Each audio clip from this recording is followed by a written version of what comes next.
और अब digital marketing plan का फाइनल हिस्सा आता है जिसमें आप एग्जीक्यूशन करते हैं, रिपोर्टिंग करते हैं और फिर उसकी मॉनिटरिंग कर रहे होते हैं।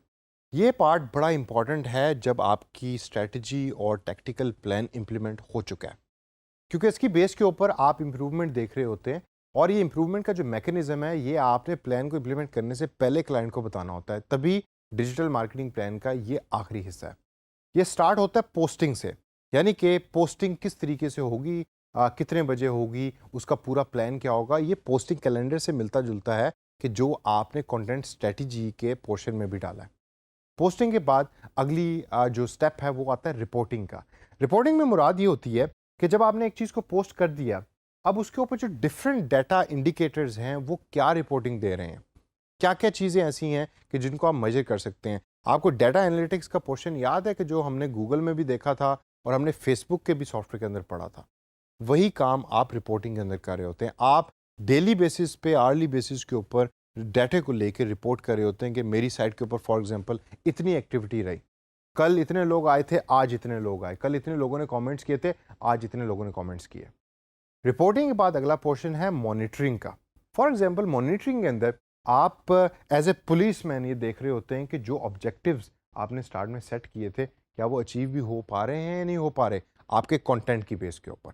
तो आप उसको मिक्स एंड मैच कर रहे होते हैं। आप एक मॉनिटरिंग मैकेनिज्म बनाते हैं कि फॉर एग्जांपल रोज़ एक बंदा शाम को चेक करेगा कितने कमेंट्स आए, कितने लाइक्स आए, क्या वो कमेंट जो है वो वायबल भी हैं, फिजिबल भी हैं, या उसका वो ऑब्जेक्टिव भी अचीव हो रहा है कि जिसके बारे में हमने डिजिटल मार्केटिंग प्लान बनाया था स्टार्टिंग फ्रॉम द बिगिनिंग। अब कुछ ऐसे इंडिकेटर्स हैं कि जिसको आपने मेजर करना है और उनकी मेजरमेंट आप अपनी रिपोर्ट में मस्ट डालें।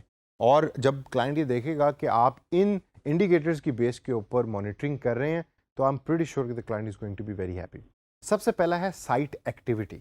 आप ये देखते हैं कि आपकी साइट के ऊपर एक्टिविटी क्या है, ज़्यादा है, कम है। फॉर एग्जांपल उसमें आप नंबर ऑफ़ यूनिक विजिटर्स के बारे में देख सकते हैं, आप नंबर ऑफ़ रिटर्निंग विजिटर देख सकते हैं कि कितने लोग वापस आए आपकी वेबसाइट पे। टाइम स्पेंट ऑन वेबसाइट, यानी एक यूज़र कितना टाइम उस पे स्पेंड कर रहा है।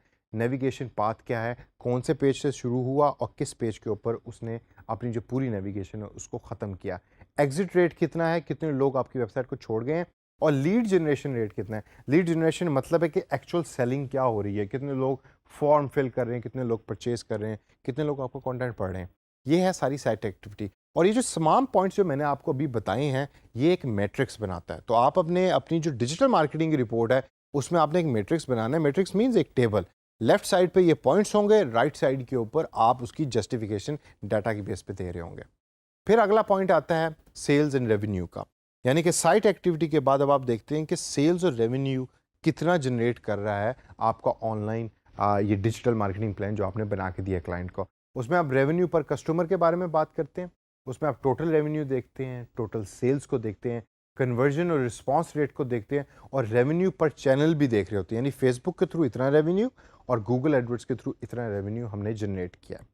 फिर प्रॉफिटेबिलिटी रिपोर्ट आप बना रहे होते हैं जिसमें आप कॉस्ट पर लीड निकालते हैं कि जी एक लीड को जनरेट करने के लिए हमारी ₹5 कॉस्ट आई। प्रॉफिट पर कस्टमर को देख रहे होते हैं, और आरओआई यानी रिटर्न ऑन इन्वेस्टमेंट क्या है उसके बारे में भी डिस्कशन कर रहे होते हैं। और एंड के अंदर कस्टमर इंगेजमेंट रिपोर्ट आप बना रहे होते हैं कि जिसके अंदर आप रिटेंशन रेट के बारे में बात करते हैं, आप number of likes and shares के बारे में बात करते हैं, आप ये भी देखते हैं कि फॉलोअर्स मेरे बढ़े या कम हुए, और लास्ट के अंदर टोटल कमेंट्स कितने रिसीव हुए आपके इस कंटेंट के ऊपर जो आपने पोस्ट किया।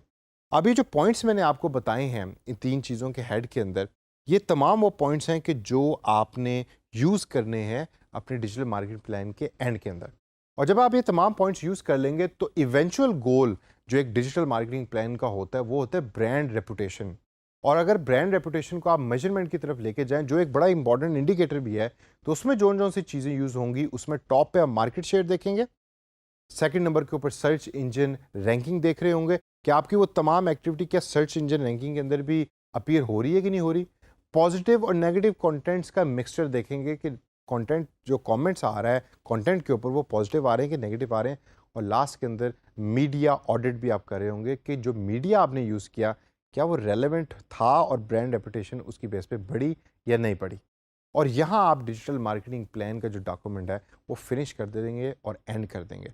तो दोस्तों ये वाला जो पार्ट है जो लास्ट का मॉनिटरिंग और रिपोर्टिंग का, ये ज़रा थोड़ा सा कॉम्प्लेक्स है, लेकिन ये तमाम पॉइंट्स के जो मैंने आपको बताया, अगर आप इसको जहन में रखते हैं और आप एक डॉक्यूमेंट बना लेते हैं जिसके अंदर आपने डिफरेंट पेजेस के ऊपर डिफरेंट टेबल्स बनाए हुए हैं, और ये एक एक पॉइंट जिसके अंदर brand reputation, customer engagement, sales and revenue या साइट एक्टिविटी, उन तमाम का एक टेम्पलेट बना हुआ है, तो आपके लिए सिर्फ इन्फॉर्मेशन उसमें एंटर करनी होगी डिफरेंट क्लाइंट्स के लिए, बाकी तमाम चीज़ें आपके लिए ऑलरेडी सेट हैं। तो इसको प्रैक्टिस कीजिए, ज़हन में रखिए, ताकि जब आप एक एडवांस डिजिटल मार्केटिंग बन जाएं और डिजिटल मार्केटिंग प्लान बनाने की बारी आए तो ये चीज़ें आप खुद कर सकें।